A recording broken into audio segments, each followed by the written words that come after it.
श्री सद्गुरुदेव भगवान की जय।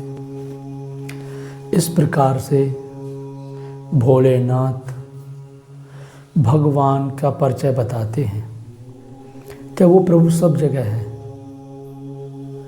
उससे खोज निकालने की कुंजी प्रेम है, अर्थात समर्पण। इसे कृष्ण भगवान गीता में श्रद्धा कहते हैं। और जैसे ही शिव जी ने मार्गदर्शन किया, आकाश में आकाशवाणी हुई, कहे देवताओं, देवियों, ऋषि मुनि, धैर्य धारण करो, मैं अवतार लूँगा। कश्यप मुनि और उनकी पत्नी पूर्व जन्म में उन्होंने तपस्या की है। वो अयोध्या में दशरथ के रूप में जन्मेंगे और उनकी पत्नी कौशल्या के रूप में। उन्हीं से मैं जन्म लूँगा और उस दुष्ट आताताई असुर का अंत करूँगा।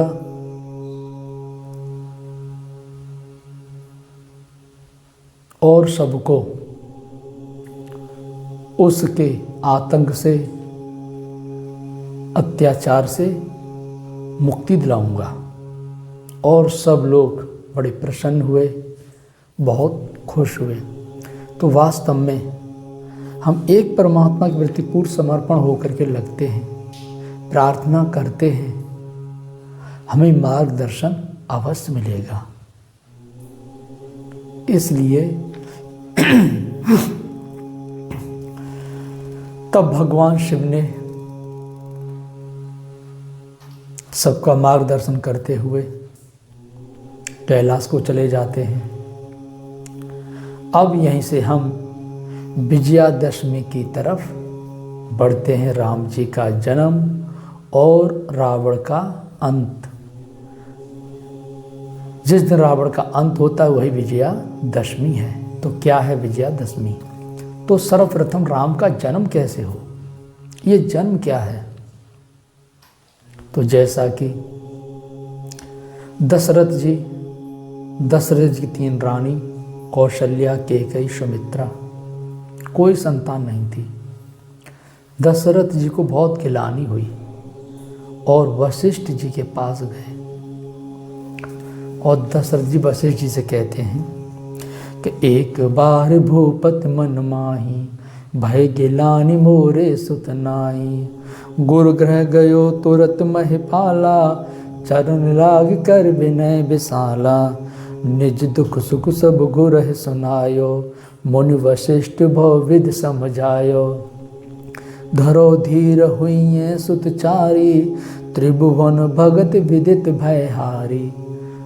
वशिष्ठ जी के पास गए दशरथ राजा। वशिष्ठ जी ने कहा, चिंता मत करो, तुम्हारे 4 पुत्र पैदा होंगे और तीनों लोकों में सुप्रसिद्ध, भक्ति को जनाने वाले, और सबको भय से मुक्त करेंगे। तब वशिष्ठ जी श्रृंगी ऋषि को बुलाते हैं। श्रृंगी ऋषि वशिष्ठ बुलावा, पौत्र काम शुभ यज्ञ करावा। प्रेम सहित मुनि आहुति दीने, प्रगटे अग्नि कहूँ चरुलीने। और श्रृंगी ऋषि आते हैं, यज्ञ कराते हैं और खीर अग्निदेव लेकर के निकले। और वो किसको दी? वशिष्ठ जी को। और वशिष्ठ जी राजा को देते हैं कि यह हवि बाँट देहु नप जाई, जथा जोग जय भाग बनाई।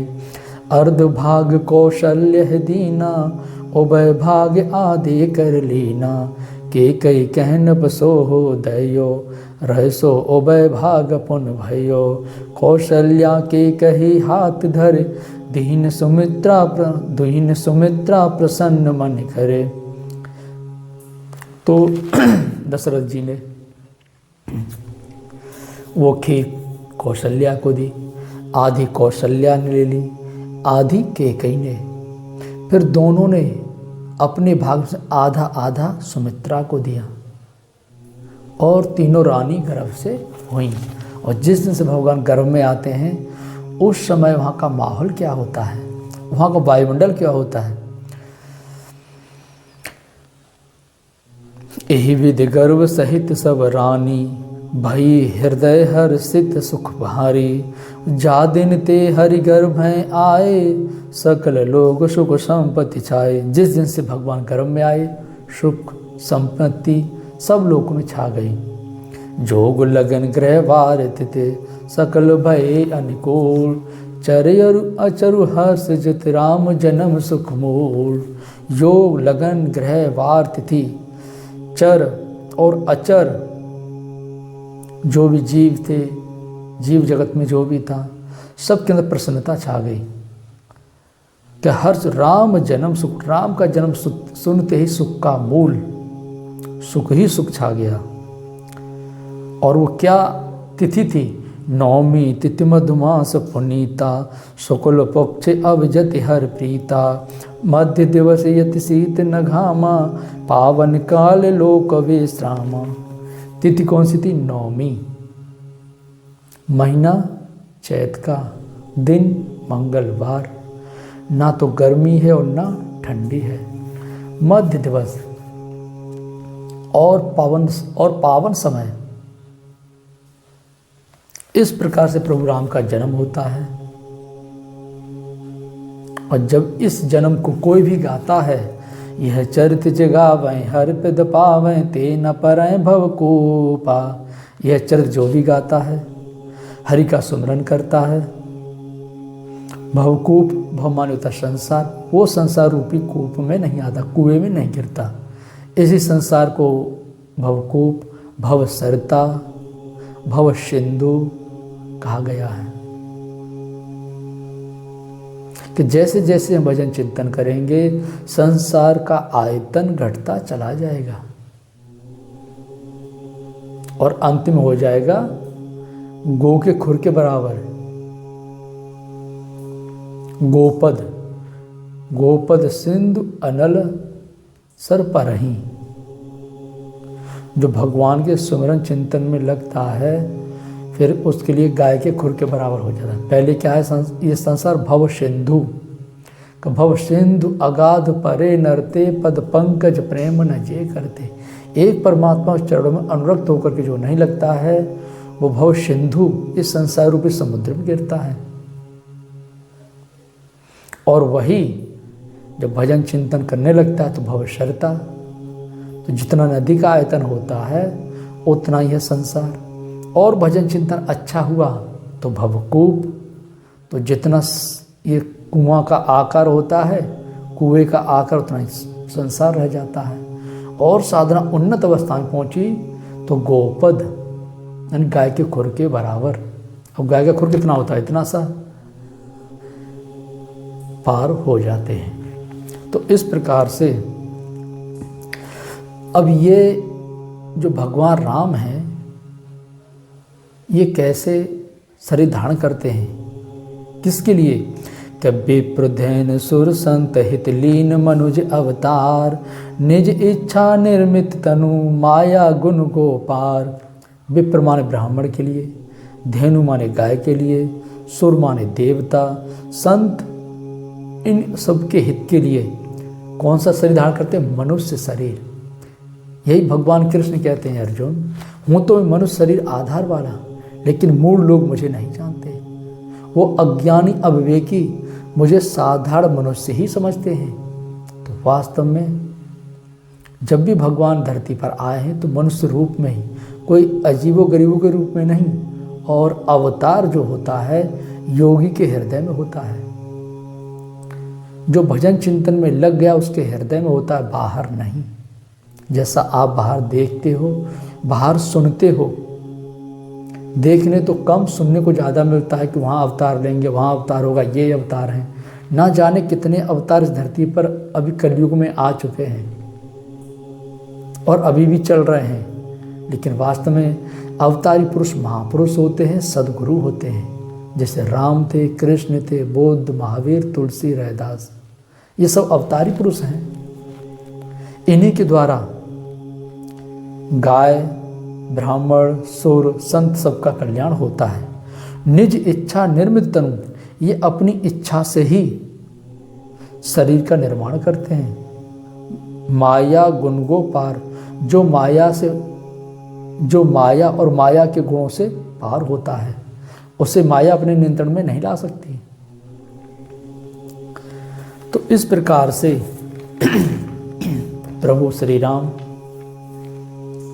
अवतरित हुए मनुष्य शरीर के रूप में, अर्थात महापुरुष सद्गुरु मनुष्य शरीर आधार वाले ही होते हैं। भगवान मनुष्य शरीर के आधार वाले ही होते हैं, लेकिन मूढ़ लोग, अविवेकी, अज्ञानी उनको नहीं जानते। कौन जानता? जो अनन्य भक्ति से लगता है, जो एक परमात्मा के प्रति पूर्ण समर्पण होकर के लगता है, वो इस अवतार को देखता है, इस अवतार को जानता है। जैसे अर्जुन ने कृष्ण को पहचाना, क्यों? शिवाय कृष्ण के अर्जुन किसी और को नहीं जानता था। द्रौपदी ने पहचाना, भीष्म पितामह पहचाने। ऐसे ही कि सदगुरु बहुत पुराना, मरम को ही बिरला ही जाना। ये सदगुरु बहुत पुराना है, सृष्टि के आरंभ से है, लेकिन इस मरम को कोई बिरला ही जानता है। जैसे सतयुग में आए प्रभु शिव जी कहाए, सतयुग में शिव के रूप में आए। किसने पहचाना? नारद ने पहचाना, नारद जी ने जाना। फिर त्रेता में आए श्री राम कहाए, त्रेता में आए राम के रूप में। हनुमत ने पहचाना, मरम कोई बिरला ही जाना, हनुमान जी ने पहचाना। द्वापर में आए प्रभु कृष्ण कहाए, द्वापर में आए कृष्ण जी के रूप में आए। तो किसने पहचाना? अर्जुन ने पहचाना, तो अर्जुन ने उनको पहचाना, मरम कोई बिरला ही जाना। मध्यम में आए प्रभु बुद्ध कहाए, बुद्ध भी मध्य युग में आए। आनंद ने पहचाना, मरम कोई बिरला ही जाना, आनंद ने बुद्ध भगवान को पहचाना। कलयुग में आए मोरे स्वामी कहाए, स्वामी माने सदगुरु, सदगुरु स्वरूप में ही आए।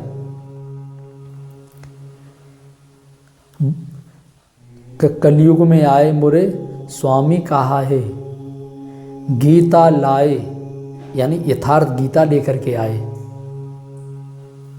भक्तों ने पहचाना, मरम कोई बिरला, जो वास्तव में भक्त हैं, जो वास्तव में ईश्वर को चाहने वाले हैं, सदगुरु को पहचाने, पूज्य गुरुदेव भगवान को पहचाने यथार्थ गीता के माध्यम से।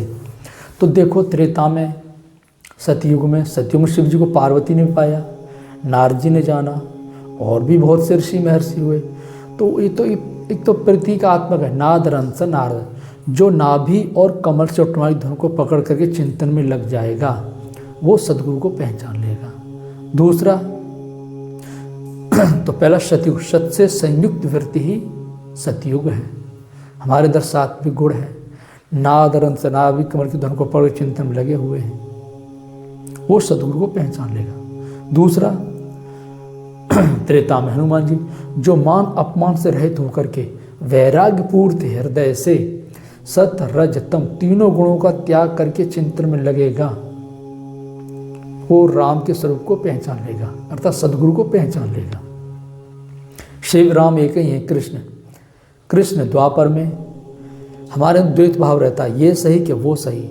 इस द्वैत भाव को छोड़ करके, ये द्वैत भाव को छोड़ करके अद्वैत स्वरूप में आ जाए। अद्वैत को ना परमात्मा एक ईश्वर अनुरागी अर्जुन है। जो अनुराग पूर्ण हृदय से सुमिरन चिंतन में लगेगा, वो सदगुरु को पहचान लेगा। मध्यम माने होता है ना तुम संसार की ओर उन्मुख हैं, ना परमात्मा की ओर उन्मुख हैं, मध्यम में अपने मन को स्थिर किए हैं और आनंद, परम आनंद को हम चाहते हैं। इस भाव से जो लगता है वो सदगुरु को पहचान लेगा। और वर्तमान में विभक्ति माने अलगो ज्योति, भक्ति माने जुड़ना था। एक परमात्मा से जुड़ करके एक परमात्मा को धारण करते हुए चिंतन में लगेगा, वो सदगुरु को पहचान पाएगा और कोई नहीं पहचान पाएगा।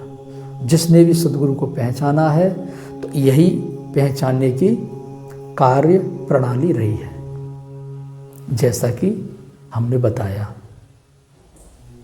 और जो नाम का जाप करते हैं, जिनके अंदर कल्याण की कामना है, कल्याण को प्राप्त करना चाहते हैं, वो सदगुरु को शीघ्र प्राप्त कर लेते हैं।